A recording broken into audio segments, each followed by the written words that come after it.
जो तुमचा मूळ प्रश्न आहे, ज्यासाठी तुम्ही आम्हाला निमंत्रित केलं, मूळ प्रश्न काय आहे की आता पक्षांतर मोठ्या वेगाने होते. जेव्हा सामाजिक परिवर्तन होतं तेव्हा आता जास्त संख्येने पक्षांतर होत आहे, पण पक्षांतर झालंच नाही का? तर तुम्हालाही माहिती आहे की हरियाणामध्ये आयाराम गयाराम शब्द कुठून जन्माला आला? श्रद्धेय अटल बिहारी वाजपेयींचं एक प्रामाणिक चरित्रवान प्रधानमंत्र्यांचं सरकार पैसे देऊन कोणी फोडलं? आपण कॅश फॉर वोट हे संसदेमध्ये नोटाचे बंडल काय पाहिले? फक्त एवढंच आहे, तिथं अशी संख्या कदाचित तेव्हा कमी असेल.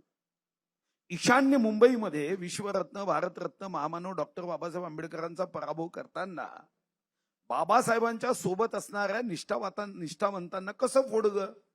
नानाभाऊ ज्या जिल्ह्यातून येतात, 1954 मध्ये भंडारा लोकसभेमध्ये विश्वरत्न भारतरत्न महामानव डॉक्टर बाबासाहेब आंबेडकर, जे doctorate of science, doctorate of literature, doctorate of law, doctorate of philosophy, त्याला नॉन मॅट्रिक माणसांनी पाडायसाठी काय काय केलं?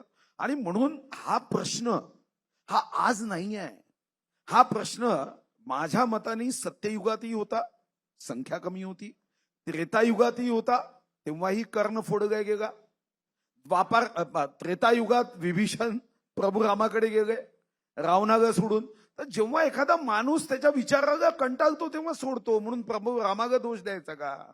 उद्या तुम्ही भाजपला दोष देणार का की का पक्ष सोडून ते भाजपमध्ये येत आहे, का पक्ष सोडून एकनाथ शिंदेच्या पक्षात येणार आहे? मग तुम्ही तर विभीषण आणि रावणाला सोडलं, तुम्ही प्रभू रामालाही दोष द्याल.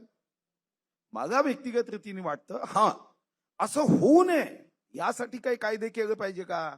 तर ते कायद्या संदर्भामध्ये जगातले जेव्हा कायद्याचा आपण अभ्यास करतो तेव्हा अशा पद्धतीचे कायदे काही जगामध्ये देशात आहे.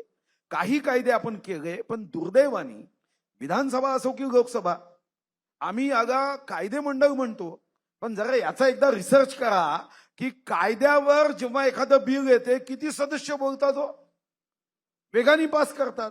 तर मग असेच कायदे येणार आहे.